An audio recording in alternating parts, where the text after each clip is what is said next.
Welcome to the Lady Up America podcast. I'm Diane Canada. Thank you so much for tuning in today, for being here. Here on this show, we're all about starting a kettle, not a fight, teaching Christian conservative moms how to win back the suburbs to conservative values. We're doing this in a graceful way. You know, America started over a Tea Party. What if it could heal over one? Think about the impact of your conversations with your family, with your neighbors, with your coworkers. They carry so much more weight than we even imagine, and they have eternal impact. You know, the way we carry ourselves, the way we carry conversations, it speaks volumes. God spoke the world into existence with words, right? He gave us the authority in His word. When we are carrying His word into everything that we're doing, everything that we're expressing, then that has tremendous kingdom, eternal authority. Now is the time for Christians to find that voice, to find the courage to speak up and use that voice. Because no matter what's going on politically, no matter what's going on in our own country, in our, day-to-day lives, most of us as Christians know that we're at a boiling point. Most of us can sense the urgency. Most of us know that Jesus is coming back any minute. We don't know the day, we don't know the hour, but He told us that we would know the season. We would recognize it. Just like we can tell when spring's coming, we recognize that Jesus is coming. We recognize the season that we're in. So right now, the most important thing is winning people to Him. We're going home soon, ladies, and we want to take as many people with us as we possibly can. So we need to be about finding our voice, finding the courage to express that voice, and being so equipped in these conversations that we can win people to Christ. Before we get to the news headlines with Steve Gill, if I may ask you a quick favor, could you please just subscribe here? Helps with the algorithm, helps to get the show out to more people, and it'll give you a little notification bell so that you don't miss an episode. Please do that for me. I really appreciate it. And I will be right back with our friend Steve Gill from TriStar Daily. Taking back this house, taking back this town. Mama, don't back down. Just lay it up, lay it up, lay it up. Sidewalks are for bicycles, not for angry moms. Our children will know peace again, 'cause we're on the job. Yeah, lady. We're fired up and we're ready, so give us a little room. Get up. Our faith don't move that mountain now, just watch it move. Taking back this house, taking back this town. Mama, don't back down. Just a lady up, lady up, lady up. All right, welcome back, ladies. We are going to sit down with our good friend Steve Gill. He is the founding publisher and editor at TriStarDaily.com, has had a long history in politics, served in the White House, been on syndicated radio, and does a lot of international television commentary. So we get some really great perspective from him, and grateful to have him. Please welcome Steve Gill to the show. Hey, Steve. Hey, Diane, I'm just so glad to be doing an interview in English. It's, without a translator in Arabic or some other language blasting through my ear, having to concentrate through whatever they're saying to get to what I'm trying to communicate. So love doing it in English. That would be so hard. That would be very, very tough. My hat's off to you, my friend. One of my sons asked me a couple of months ago, he says, Dad, do you speak Arabic? I said, no, I don't. He goes, but you understand it? It's like, no, I don't. He goes, well, how are you doing that? I said, well, I have a translator in my ear. I said, that's why there's sometimes a slight pause between when the host asks a question and when I answer. And my son Ryan said, well, Dad, I thought you were just thinking. I said, oh, silly Ryan, I don't think before I speak. Okay, so obviously the biggest stories are the war in Iran right now, the SAVE Act. I know we hit on these last week, but so much more has developed since we talked then. So can you give us the latest on what's going on there?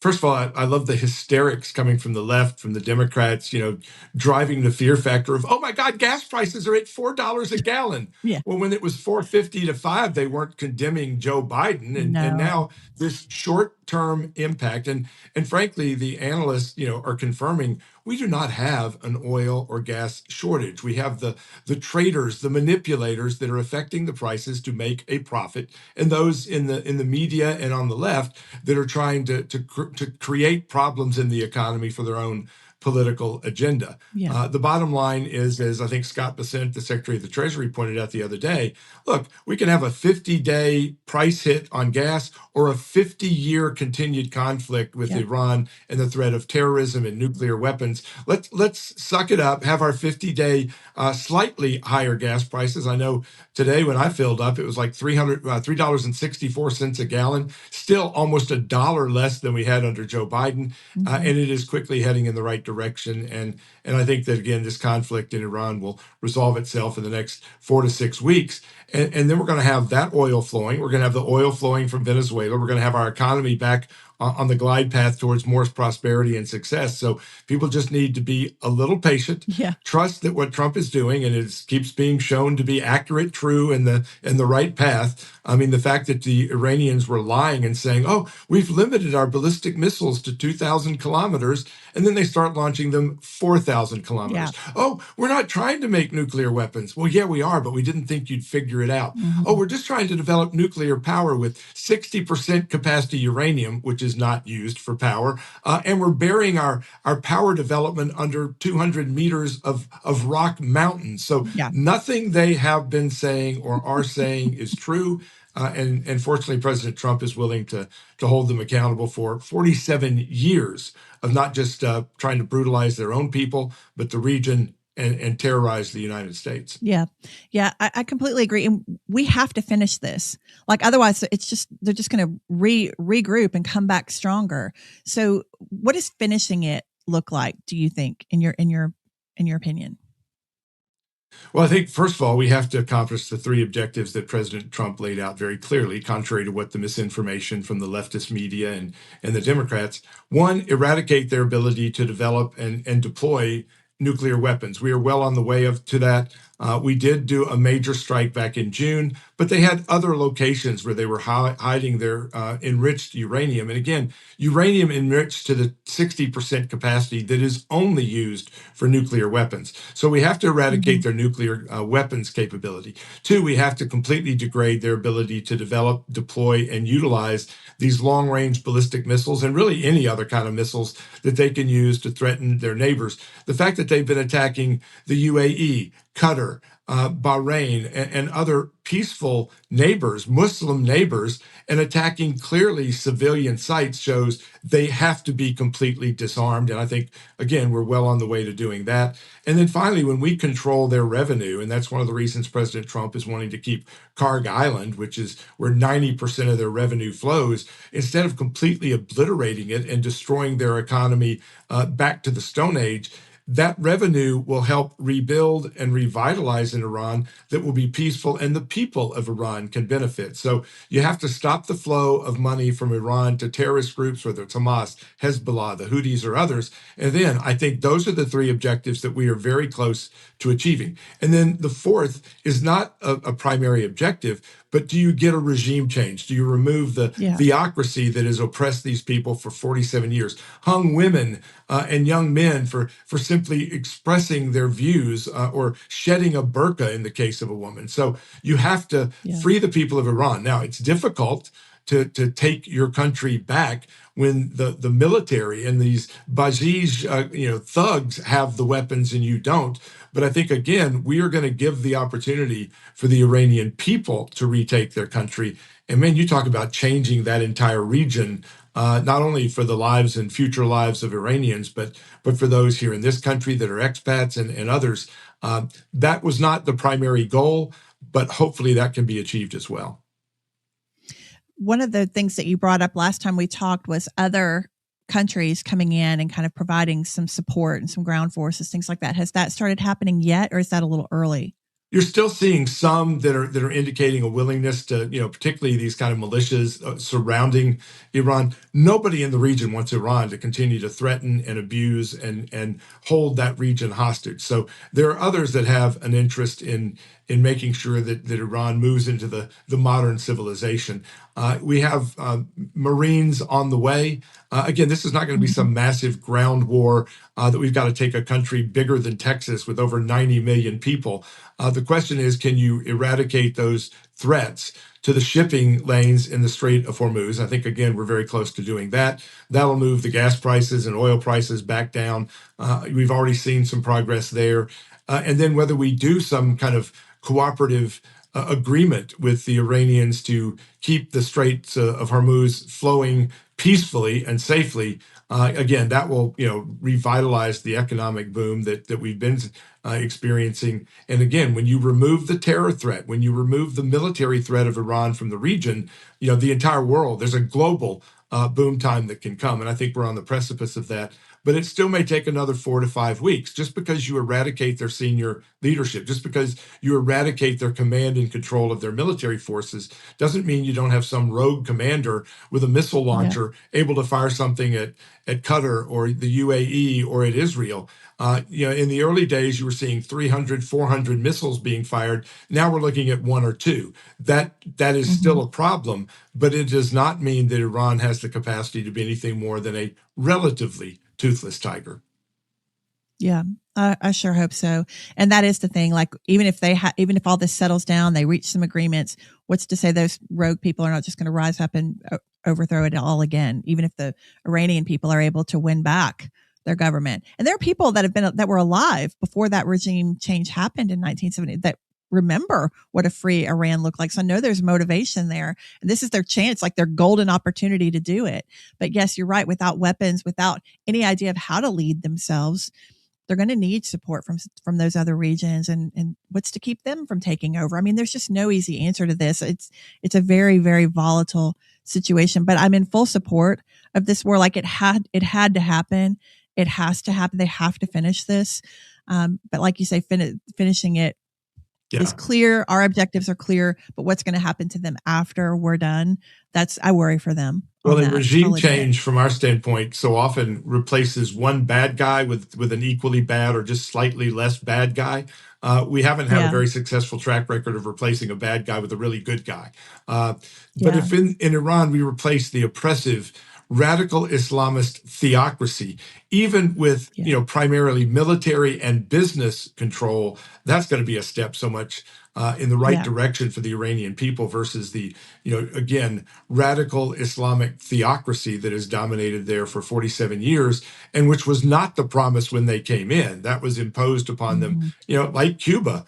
Fidel Castro came in saying, "Oh, we're going to be progressive, we're going to be populist, we're going to be wealthy financially," and then they imposed communism that basically has the Cubans starving and has been a repressive regime for, again, decades. I think we are seeing such massive movement in the right direction, not only in Venezuela and Cuba. I think we'll see it in Iran. But look at some of the election results that we're seeing in Germany, in France, in the United Kingdom, in these other countries in Europe, where the conservative, we're going to retake our country, we're going to push back against the radical Islamists that are coming in and having such a devastating impact on their countries and their cultures. We're seeing progress all over the world, and it would not be happening, it would not have been happening were President Trump not in the White House. That's exactly right. That's exactly right. It's the golden opportunity for the globe right now to push this evil back. And I think everybody's sobered up that Islam is a threat. Andy no matter where they go. Was speaking at Wilson County Reagan Day the other night, and pointed out that I think it's in France, the Islamists, are about 15% of the population, but account for 40 to 50% of the rapes and murders. In Italy, it's 4 to 5% of Italy is these Islamic Muslims that have immigrated, and yet they account for 50 to 60% of the rapes and the murders in Italy. It is a culture. It is a faith-based agenda that is completely contra to any Western civilization or civilization at all. So again, I think you're seeing the pushback in these countries, and we need to wake up and see where we are versus where we will head if we follow their path. 100%. And I do want to just mention before we move on to the next topic about the poor young lady Sheridan that we just lost in the park by a Venezuelan who was here, who shot her, walked up to her in broad daylight with her friends. You know, we also heard, I also heard about another immigrant here illegally who, you know, raped a 5-year-old child. And I mean, you're right. It's a culture that this is what in their culture, this is okay. This is acceptable behavior and completely contradiction. Well, and what disturbs me even more, do. Diane, is that this inconsistency with our culture is the judges who are letting these people go, that are not punishing them or holding them accountable. We have Democrat liberal judges who are inconsistent with our culture. And you know, if we can ever get the U.S. Senate acting right, never confirm another Democrat, certainly not unanimously, to either a federal bench or a Supreme Court spot. They are inconsistent with our country, our culture, and the future for our children and grandchildren. And Republicans need to tough up when it comes to confirming judges. They ought to be blocked at every level, including at our local elected level. They are letting rapists of 5-year-olds go free after they've committed numerous crimes in the past. And the sister of Sheridan, the young woman that was murdered in Chicago, is an activist leader at Vanderbilt College Republicans. So there is a Tennessee connection to that sad, tragic story as well. Wow. We've got a story about that at TristarDaily.com right now, and it is worth reading because it's not just a tragedy in Chicago, but that has hurt the hearts of young Republican activists at Vanderbilt University right in our own community. Wow, I will read that. I encourage everyone to. That's a good segue to what's going on in Congress right now. I mean, what a train wreck that's happening up there. I think the American people are so disgusted at this point. Why can the SAVE Act not get passed? And obviously we know, like we covered last week, the main reason the Democrats are pushing so hard for this is they're relying on those cheatable votes.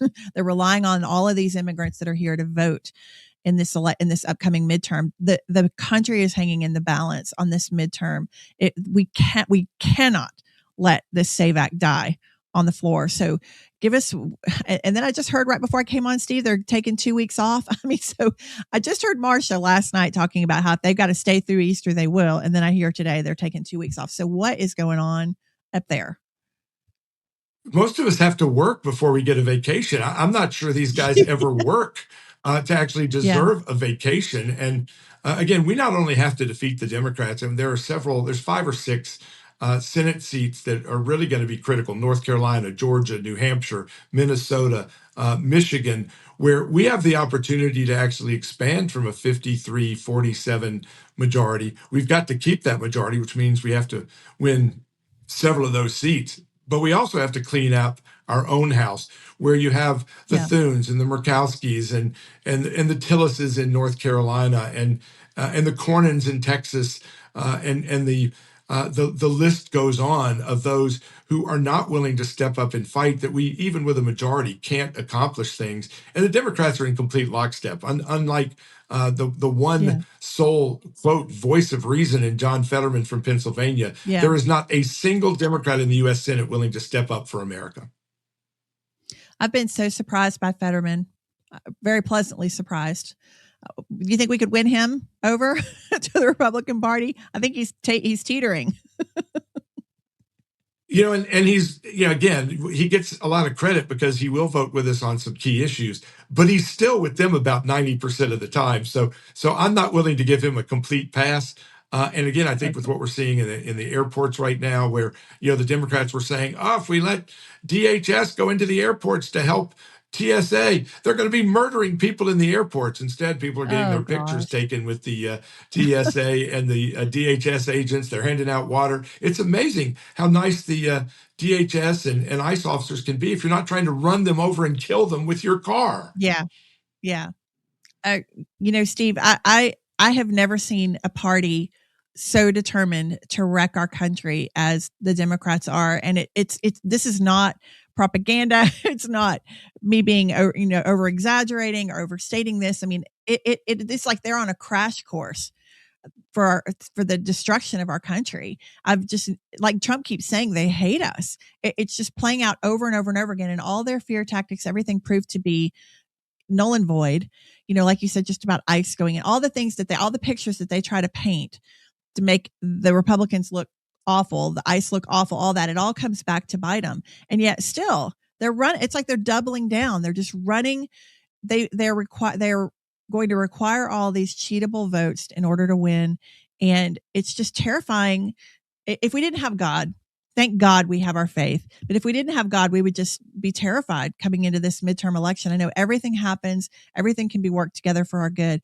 But what are we going to need to do to get people out to vote in these midterm elections? Do you think most people are going to throw their hands up and say, what's the point? Or is there anything, in your opinion, we can do to motivate people to understand the severity, the gravity of this election? Unfortunately, we're seeing with some of these special elections leading up to the midterms, where Republicans are staying home. Democrats won a couple of very close races in Florida, and I think they won one special elections in Florida and others. We just had a Republican, I think it was in Indiana or Illinois, maybe, that got beat by 23 votes. In Florida, we're seeing 30% turnout among Republicans in these special elections. So it's on us to motivate each other and to turn out and realize how important even these local elections, state house, state senate elections are, much less the Senate and congressional races that are coming up. The Democrats are evil. This is a battle between good and evil, right and wrong, not just right and left.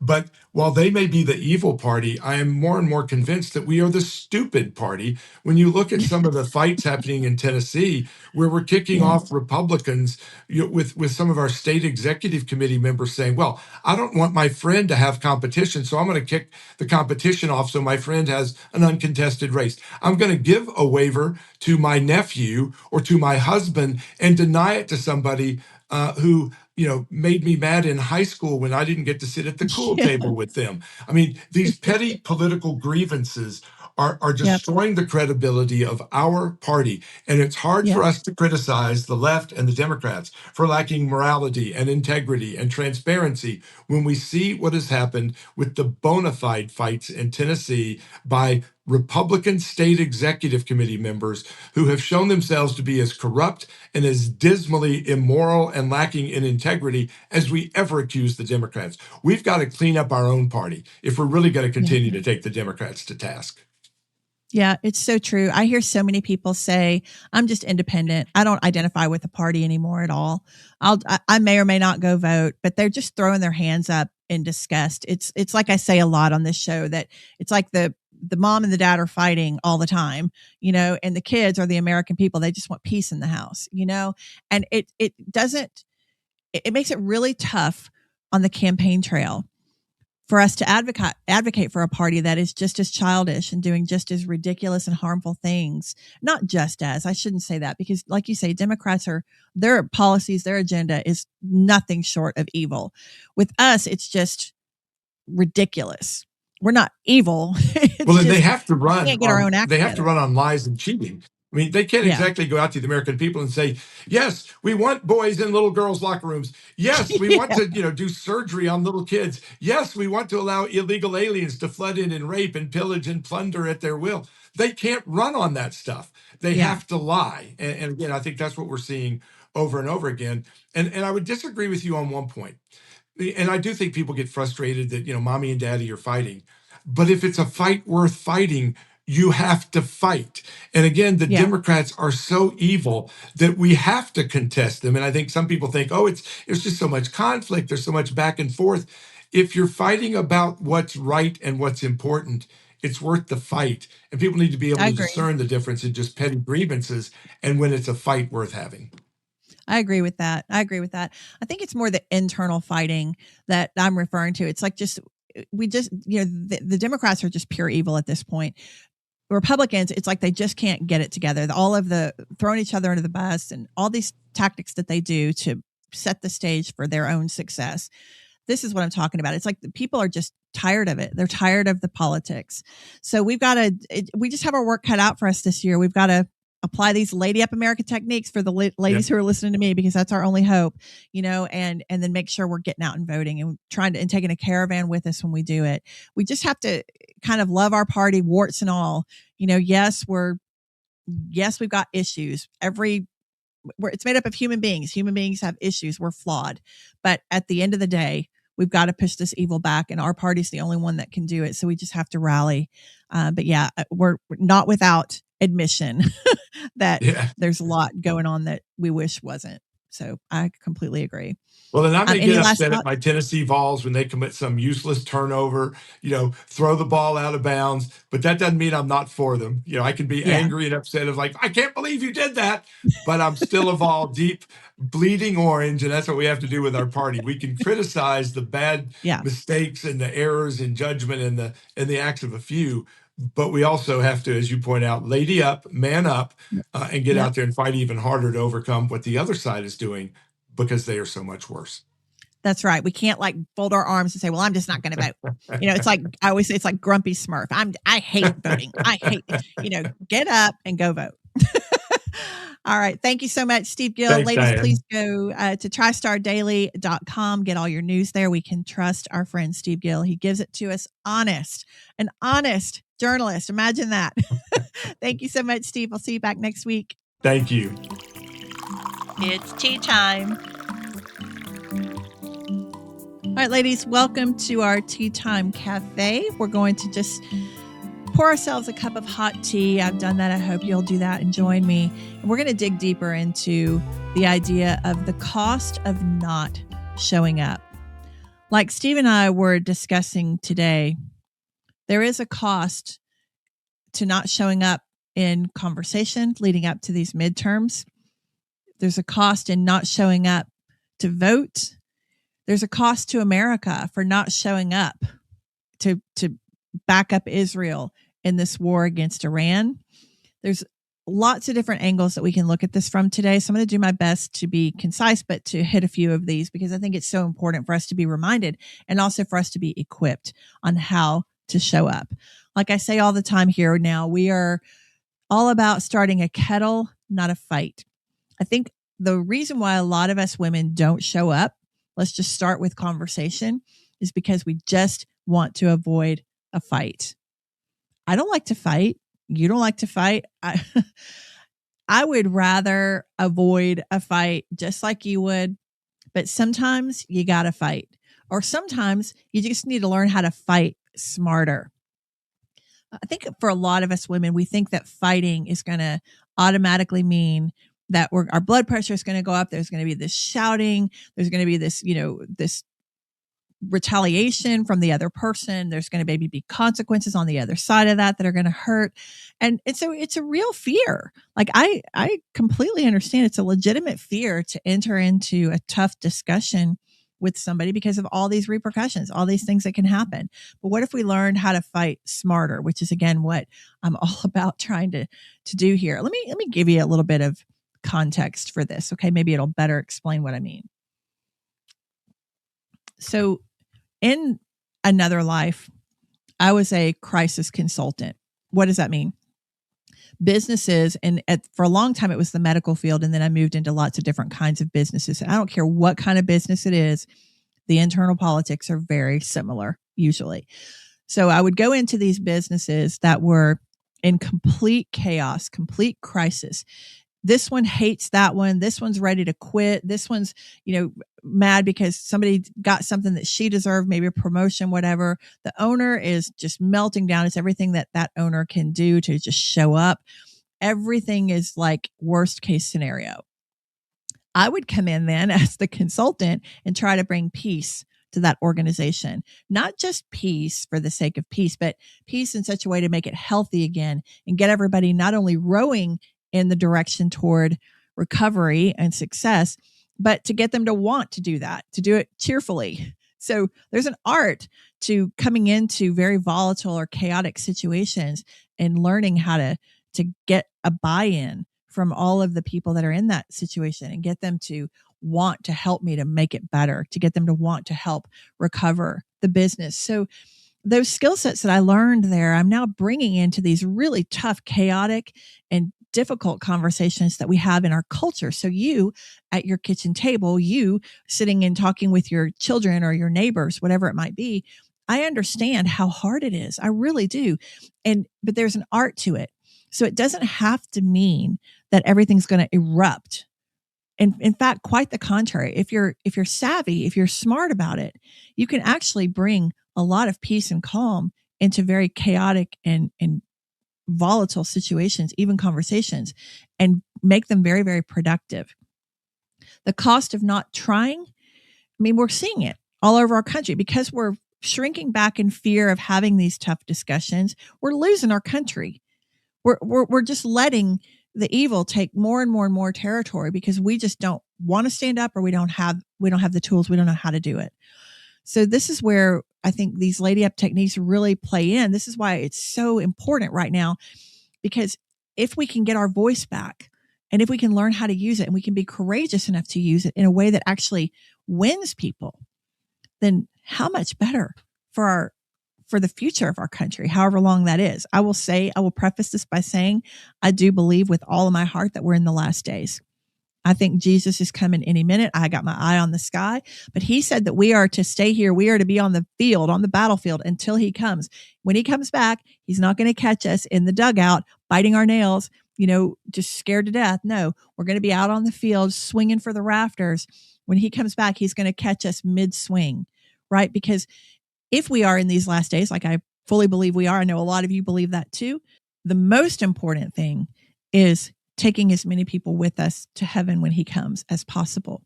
Only God can move and win a heart. We know that, but we have a role to play in that.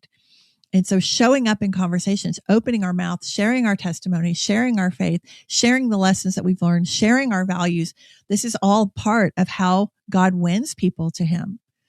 So us just opting out, us just choosing to not show up, not an option, especially in this day and time. I mean, we don't want to have it on our conscience. We don't want to have the ability to help someone to come to know Jesus and choose to just not even try because it's too hard. You don't want that. I don't want that. All right. So we've got to show up in these conversations. So how do we do it? Again, I'm going to give you a little bit here. I encourage you to go deeper and go to DianeCanada.com. And I've got a whole program built around this, but I'm going to try to give you some nuggets here in this podcast today. Now, the first thing that we have to do if we're going to be influential in a conversation is we've got to get our own house in order, right? We've got to clean up our own thinking, our own way that we're approaching life. And that is walking out that fruit of the Spirit.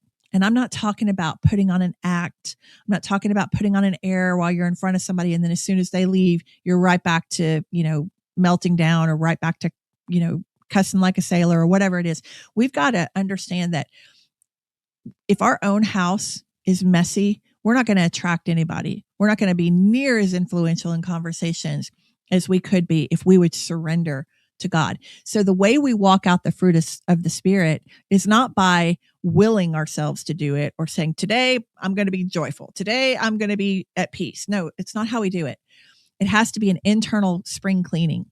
It has to be, and it doesn't have to take a long time. It's just as simple as surrendering to our Lord Jesus. We say Jesus is Lord of our life, but do we really mean it? We have to surrender to him and say, Lord, you are much more capable of running my life than I am. So I'm surrendering all of my wants, all my desires, all of my plans, all of my goals. I'm surrendering them to you, Lord. You carry out your will for my life and help me, Holy Spirit, with the help of the Holy Spirit who lives in us. Help me to cooperate. Help me to release the need to control, to release the need to hold on to these things that I want so bad, to hold everything with an open grip, an open hand, offering it up to God. Lord, these are the things that I want. These are the things that I'm hoping for and praying for, but I give them to you, God, and I trust that if I never get them, there's good reason and you've got something better in store. So it starts with that surrender first. And then right after that, we've got to then obey. We've got to come into obedience. And again, that's not something we can do in our own strength. We need the help of the Holy Spirit. Jesus said when he ascended to heaven, he was sending us the helper. The helper is the Holy Spirit. Our bodies became the temple of God, and the Holy Spirit, once we're a Christ follower, dwells within us. So it's that little whisper that you're hearing in your heart that says, go this way, or I want you to do this, or nope, that doesn't feel right. It's that little compass on the inside, that little rudder on the inside of us, right? That spiritual voice that's always talking to us once we're a Christ follower. And we have to yield to that. And we have to come into obedience and say, Lord, with the help of the Holy Spirit, help me to obey you. Let's just start with the 10 Commandments. Stop lying. Stop cussing. Stop working on Sundays. Let's just start with the basics, but we've got to get into more acts of obedience, which means forgiving the people that have hurt you in your life. That's hard to do. I've had to do it. And I'm going to tell you, it sucks. It's really, really hard. But the other side of it, I can tell you there's freedom there. Anybody that you're mad at has power over you. Anybody that you're still holding a grudge toward, anybody that you refuse to forgive, you're giving them power over your life. You're not surrendering that to Jesus. Forgiving someone, no matter what they've done to you, means you're not saying that what they did was okay, that they're going to pass. That's not what it says. Forgiveness is you're giving them to God and you're trusting God's judgment on them. You're trusting, you're taking your hands off their throat. You're going to stop looking for the payback. You're going to stop looking for restitution. You're going to stop looking for the apology, and you're just going to give it to God. And then you're going to release yourself of that bondage, of that grudge, because that's exactly what it is, that bondage of that hurt and pain. You're going to release that. You're going to trust your Father with it. And then you're going to go about doing good in your life. You're going to be free then to move about your life with a whole lot more influence, a whole lot more impact. We don't understand how much that unforgiveness holds us back from God's will for our lives. So surrendering to Him and then obeying Him. When we do those two things in tandem, those two things combined, only that gives us then the ability to truly walk out the fruit of the Spirit: love, peace, patience, kindness, goodness, gentleness, humility, self-control. All of those fruits of the Spirit start to then just show up naturally in our lives. They're not something we're trying to conjure up. They just show up naturally. When you release all that stuff, you have peace. Jesus says, I give you my peace, not as the world gives, but as I give my peace. So that means we're not looking for sunny, beautiful, blue sky days where nothing's going wrong. It means that we can have peace in the middle of whatever storm we're in, that we're not rattled. We know that we're anchored to that rock in Jesus Christ, and the world can be freaking out, which it pretty much is every day nowadays, but it can be freaking out, but we're not freaking out. We're stable because we're tied, anchored to the rock. That's what it means. That just starts showing up naturally when you've surrendered and when you're in obedience. And same thing with love.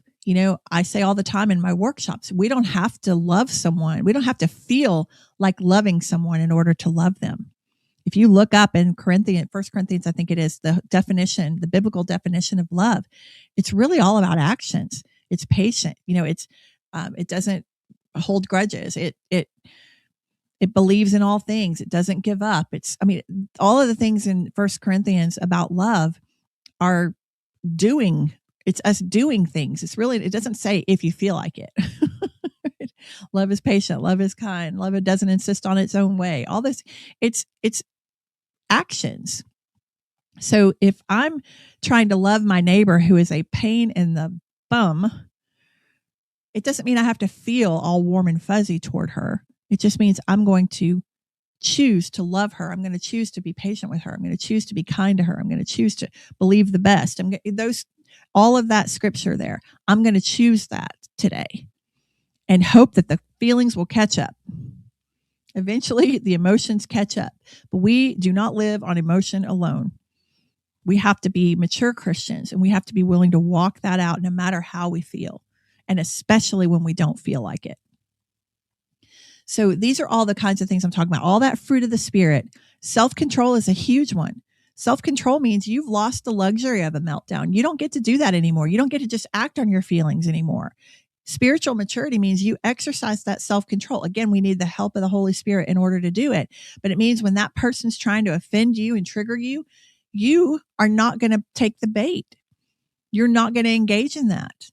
You're going to use that self-control. You know what? Because our witness is so much more important in these last days than that fix we might feel from giving into that emotion.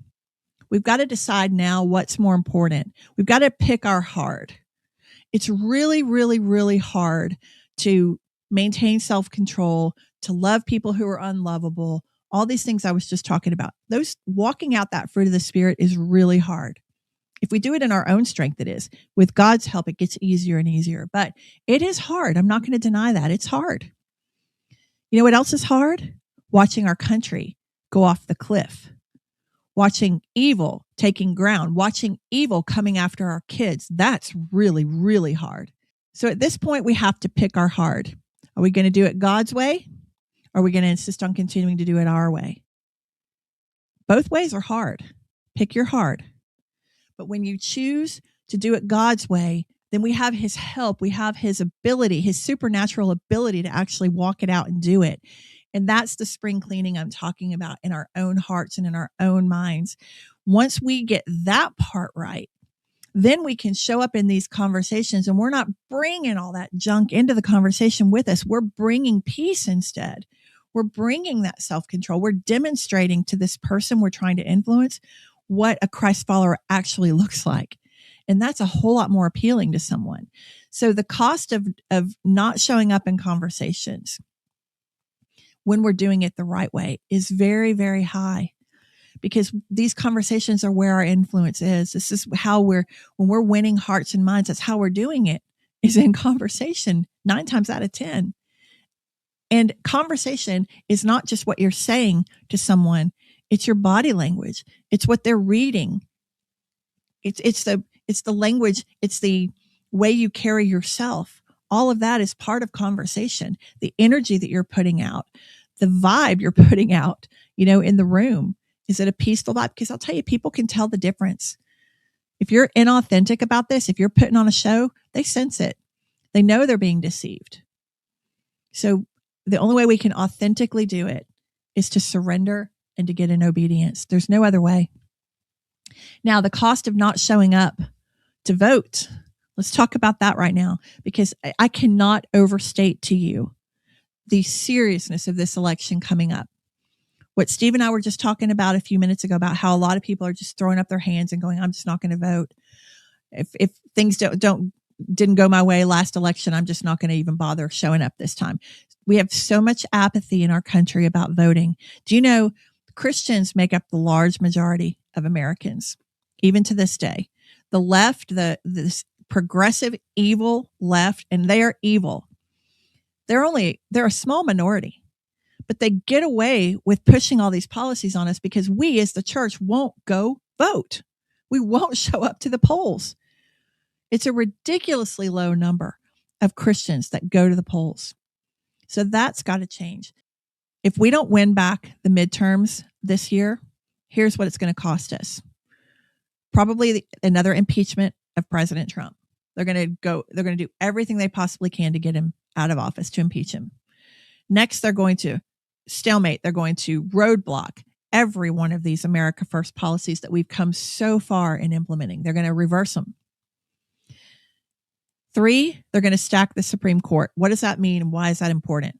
Right now, we've at least got a majority of conservatives on the bench at the Supreme Court, and that is the highest law of the land. If they stack it, they're going to stack it with progressives, and all of those faith-based, constitutional-based judges are going to be outnumbered.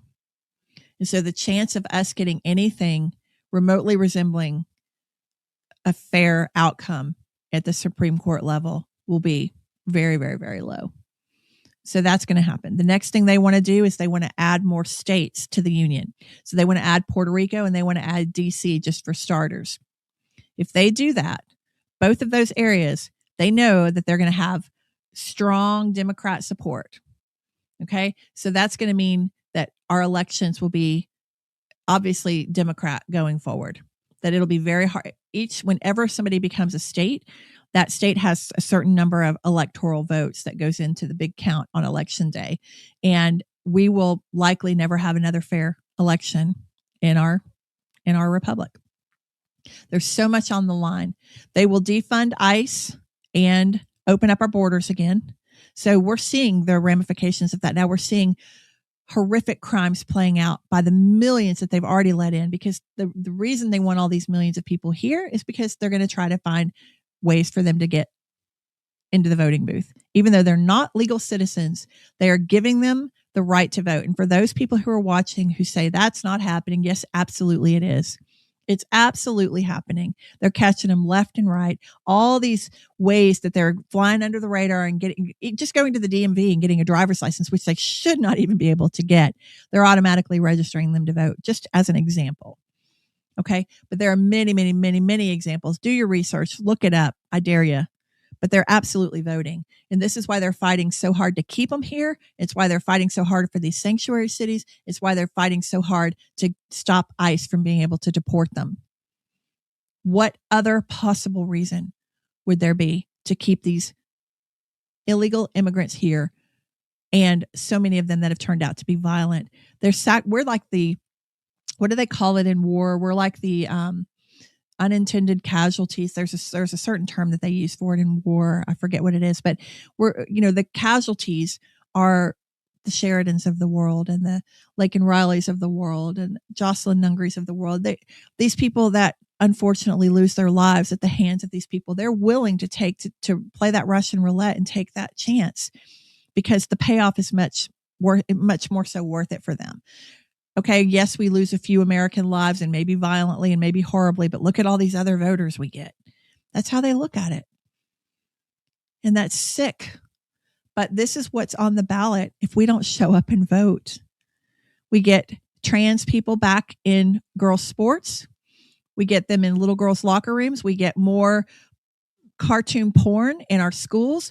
We get more predators coming for our kids. I mean, it is just, we get abortion. God only knows what they would do with that. I mean, I cannot overstate the importance of showing up to vote. So the cost to not voting, it's way, way, way, way too high. So entering these conversations and encouraging others to come with you to vote is our job, ladies. That's our job this year. We can't lay down on that job. Our children, I'm telling you, I wish I could unsee and unknow a lot of the things that I know from being in the political realm the last 6 years. You have no idea. Some of you may, but you have no idea how evil these progressive policies are. These are our children that we've got to show up and protect. You know what the cost is by not showing up at this election? Future of our kids. And again, I do think we're in the last days, but I don't know how long those last days are. It could be God's coming tomorrow. Jesus is coming tomorrow. It could be another 10 years. So if you've got a daughter that's 3 or 5 right now, like my little granddaughter is 3 right now, in 10 years, she's going to be a teenager. She's going to be 13. She's going to be right at the prime age for these predators. We've got to stand in between that evil and our children and grandchildren. No matter how uncomfortable it is, we have to stand up. So that's the cost. And then the cost, lastly, I'll just touch on, of not showing up for Israel, not showing up for this battle in Iran. Not an option to not show up. Let's take it from 2 angles. If we just look at it from the biblical perspective, we've got to have Israel's back. God said, you bless Israel, you're blessed. Turn your back on Israel, God turns his back on us. We are interconnected. I've covered this on other podcasts, but even the enemy, even the terrorist regime of Iran says death to Israel, death to America. Even they have us connected because Israel, the Jewish people are God's chosen people. America was dedicated to God. We were founded on Judeo-Christian values. Without the Jewish people, we have no Jewish Messiah in Jesus. We owe a great debt. Pastor Alan Jackson says this all the time, but he's taught me so much about the connection to the Jewish people that we owe a great debt to them. King David was a Jew. Moses was a Jew. I mean, we have so much history and heritage in the Jewish people. We are grafted in with them as Christ followers. We didn't replace them. They are God's chosen people, and God allowed us as Christ followers now to be added to the blessing that he gave to Israel. But we are not separate. We are very, very connected. Does that mean that everything that the Israeli government does is right? Nope. Does that mean that they've got a lot of warts and problems over there too, just like America does? Yep, sure does. I'm not saying that we condone all of their actions, but as a people, we absolutely have to have their back. So that's one angle. The cost of not showing up, I don't even want to think about it. Thank God we have a president who understands that spiritual connection there. When Jesus returns and brings his kingdom, when he reigns on earth after tribulation and all that, he's going to put his foot down on the Mount of Olives, and we are going to reign there in Jerusalem with him back in Israel. So there's no denying the connection there. Now we look at it from the geopolitical side. We look at it just from modern technology side. They absolutely cannot have a nuclear weapon. They absolutely cannot continue to be a threat. They have killed so many of our people and gotten away with it. They have just wreaked havoc and terror on the countries surrounding them. They continue to do it and threaten the United States. They continue to threaten our naval bases and our American bases that are in that region. But now they're in our own country with all the border crisis that we've had with Biden letting all of them in. Now they're threatening us from within. It has to be shut down. It has to stop. You don't just let evil continue to take territory. You've got to push it back. So 100% I'm in support of this war. The cost of us not showing up and not pushing that evil back, I don't even want to think about it. They would have absolutely had a nuclear weapon. There's, like Steve was just saying, there's so much proof that they've been building them, so much proof that they've been preparing for them. Ballistic missiles that can hit a lot farther than they said they had. We're seeing that play out in the war now. And the sleeper cells, all these proxies that they fund. I mean, just look at October 7th, what they did to Israel. Again, we have Israel's back, but look at what they did, the atrocities that they carried out there. So no, showing up, I'll just say this, not showing up, not an option. There's too much cost to not showing up. And as Christians, as Christ followers, and as Americans, we have to show up. Trump shows up. We have to show up. We have to show up in these conversations. So what is the practical? How does this look at the practical level? If you're going to start a kettle, not a fight, you're going to invite a neighbor or a coworker or whatever it might be to a hot cup of tea. Here's how you do it.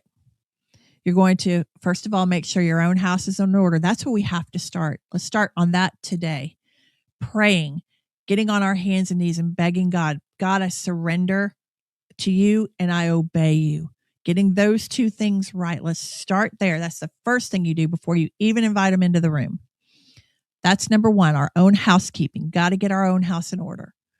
Doesn't mean you have to be perfect. It doesn't mean this has to play out over months and months. This is like today.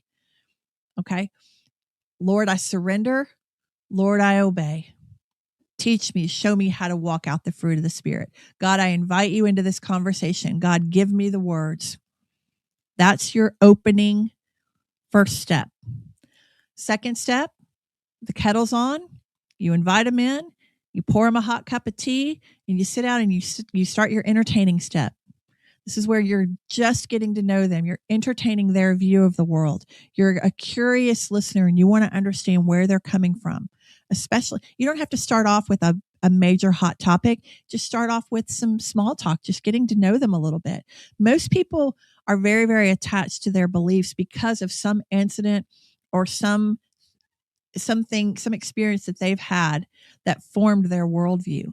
And so your job is to try to find out what that is. Not to come in and point your finger and tell them they're wrong. No, you're trying to understand where they're coming from. So that's the entertaining step. That's next. So you're pouring them a hot cup of tea. I want to get to know you a little bit better. Tell me about yourself. Tell me about you. You just start there. And then maybe if you've got, and this is like a 20-minute process, guys. These are little small increments. We're not going to have a 2-hour coffee here. This is a 20-minute segment.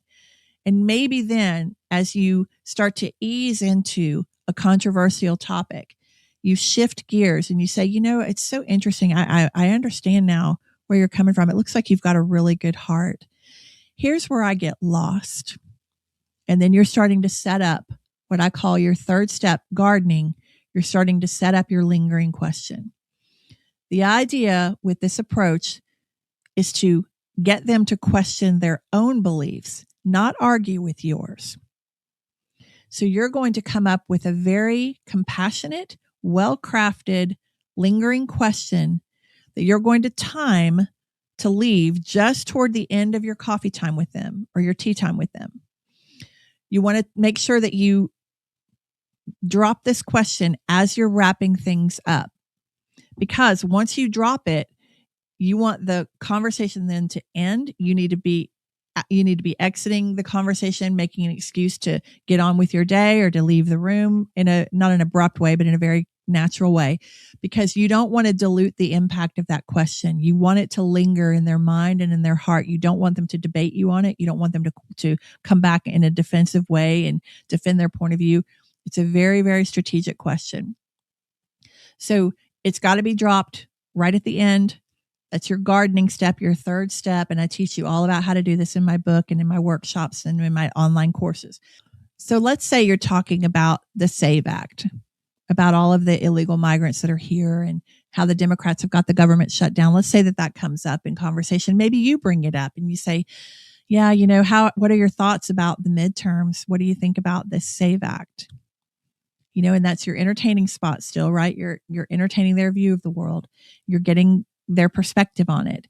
And then your lingering question toward the end of the conversation then could be something like,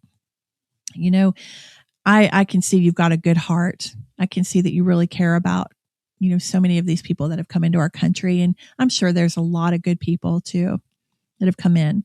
Here's my question, and here's where I get lost. If they break a law to come here to begin with, isn't it only natural to think that they're going to have to break so many more in order to stay here? I don't know. It's just some food for thought. I know we're not going to agree on all this today, but I'd love to pick up our conversation again where we leave off. And then you end the conversation there and you start making your way toward the door. That question is going to linger. It's going to stay in her mind. It's going to haunt her. And then the next time she sees you, she's not turned off by you because you came on so strong. She's going to start to see for herself that is a common sense question. And then the next time you sit down for tea, which again, let that happen naturally. But the next time you sit down for tea, maybe then you drop your next lingering question. 2 or 3 of those, and that person is seriously considering their position on illegal immigration. You may just win them. Okay, but this is how we do it. One conversation, one cup of tea, one conversation at a time with people that will grow to trust you. So just to recap, our housekeeping step is first, got to get our own house in order. That means surrender and it means obedience. It means asking the help of the Holy Spirit to walk out that fruit of the Spirit. That's step 1. Step 2 is entertaining. You're pouring them a hot cup of tea and you're only a curious listener at that point. You're not injecting your opinion. You're not injecting your perspective. You're only listening to try to learn more about them and understand their perspective. Then your third step is gardening, and you're going to time the placement of that lingering question toward the very end of your 20-minute tea time with them so that as you drop that question that's going to be so impactful, then you're going to start to wrap that conversation up so that lingering question does not become diluted and it stays in their mind, stays with them until they see you next.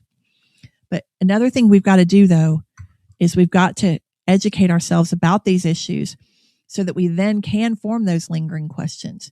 And I give you a whole framework for that in my book and in my course, which I'll tell you about in a minute.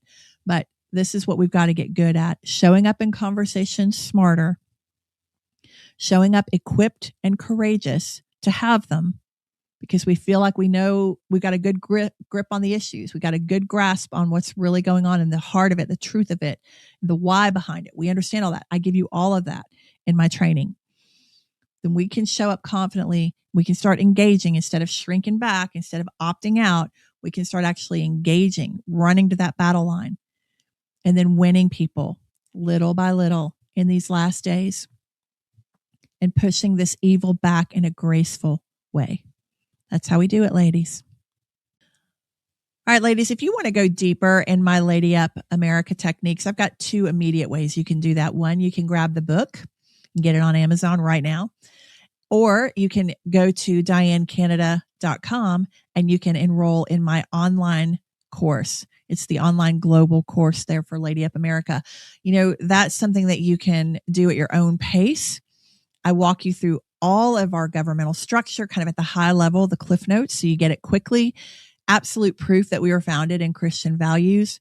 And then I walk you through how to have these hard conversations with your neighbors, with your family members, with your friends to start winning them to our values. I can do so much in a podcast, but if you take the course or read the book, it's going to take you even deeper.